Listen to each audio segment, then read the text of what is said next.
Joining us now from Capitol Hill, a member of the House Appropriations, Budget and Rules Committee, Republican Congressman Tom Cole of Oklahoma. Representative Cole just announced his bid for re-election, so you're staying in, which is good. Known my leader was leaving, I might have changed my mind, but I'm intending to run again. So, tell us what you think about Paul Ryan deciding to leave.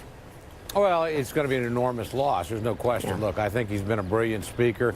This is a guy that by the time he's 48, been a vice presidential nominee, the chairman of the Budget Committee, the chairman of Ways and Means Committee, and the Speaker of the House. Pretty extraordinary set of achievements, and it tells you what his colleagues thought about him. So we're going to miss him. Look, Paul is typically Paul. He tells you what he's going to do and why he's going to do it. He told us this is about his family. I have no doubt that's true. I've known them for many years. Actually, his wife is from my district.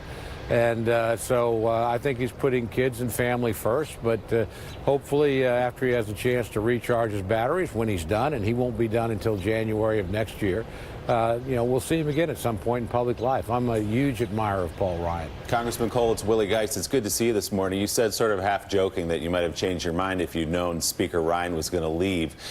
Is there any truth in that? I mean, if you'd waited a day, might your decision have been different? No.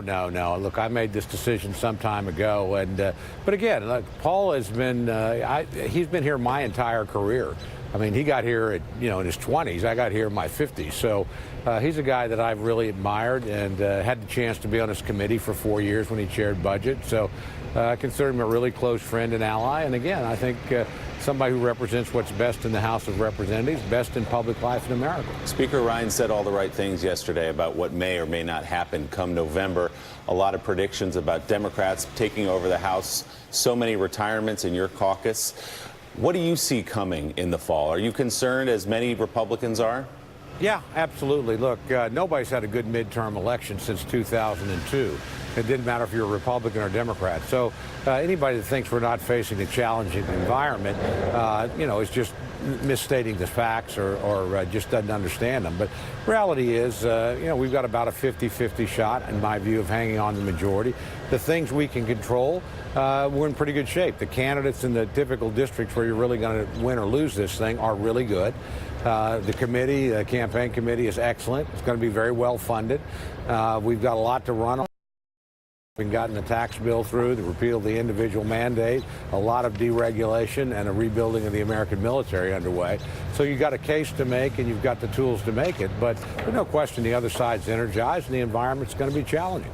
Congressman, you, of course, are a small government conservative. The CBO put out a report a couple of days ago that showed the tax bill that you just referenced, the tax law and spending increases, will send the deficit in this country to approach $1 trillion in 2019 and to exceed $1 trillion in 2020. How do you explain that to your supporters back home who share your small government philosophy, blowing such a big hole in the deficit with that tax bill?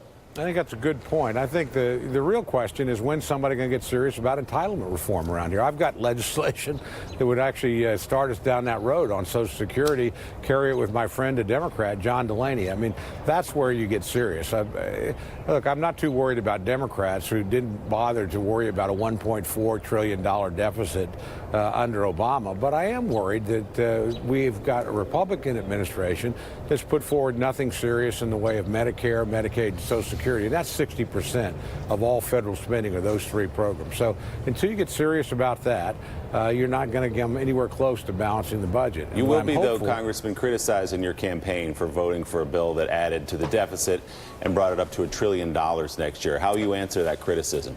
Pretty easily. Almost all that additional spending, the majority of it is defense. And then you throw in veterans and homeland security, you're up to about 60 or 70% of the total package. So those are easy things to defend. And fortunately, in my case, I've been on record in terms of entitlement reform for a long time. I've had legislation for a long time. So again, didn't get the last president to work on that, haven't gotten this president to work on it. I've actually sort of pleased. Paul Ryan has been touting this bill recently to the president, that this is a committee Yeah, modeled after the Greenspan Commission that put Social Security, in the black back in the 1980s, and we need to do that again. So you deal with this one step at a time, but you don't sacrifice the defense of the country. And frankly, Democrats got their pound of flesh too. They got a lot of domestic spending because we needed their votes to get defense where it needs to be. All right, David Ignatius.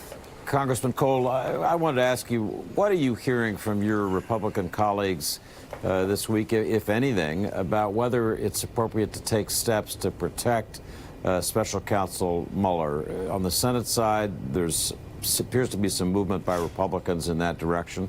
What about the House side? What do you think? Well, I think members have pretty uniformly, not universally, but the vast majority have said they think Mr. Mueller needs to stay, in his job and complete his investigation. That's the advice that's been offered both publicly and privately to the president, and I think that's where the majority of our conference stands. Look, if there's nothing there, then in the end, the president will be vindicated. And I don't think there is. This has been going on a long time. Haven't seen any evidence of any sort of collusion. So let's let the investigation go through. Bob Costa. Congressman, let's talk about what everybody up at the Capitol is talking about, the leadership race. I'm looking for one name. If you had to vote for one name today to be the next Speaker of the House, who would it be? I don't have to do that today, and I don't know who's running yet. One person you're let's looking wait at for and see. Speaker. Well, let's wait and see who decides to run. Look, we've McCarthy got a or really deep Scalise? bench. They're both great people, but there's a Texas delegation out there with 25 members somebody could emerge from. Who from the You've Texas got some delegation could emerge? Look, there's 25 of them. I'll let them speak for themselves. Look, I think I don't think we're going to have any problem finding a leader. We've got a deep bench. I think it's a leadership team that's performed really well, and we've got a lot of talent in the conference. So this long time between now and November. Let's wait and see who decides to run. All right, Congressman Tom Cole, thank you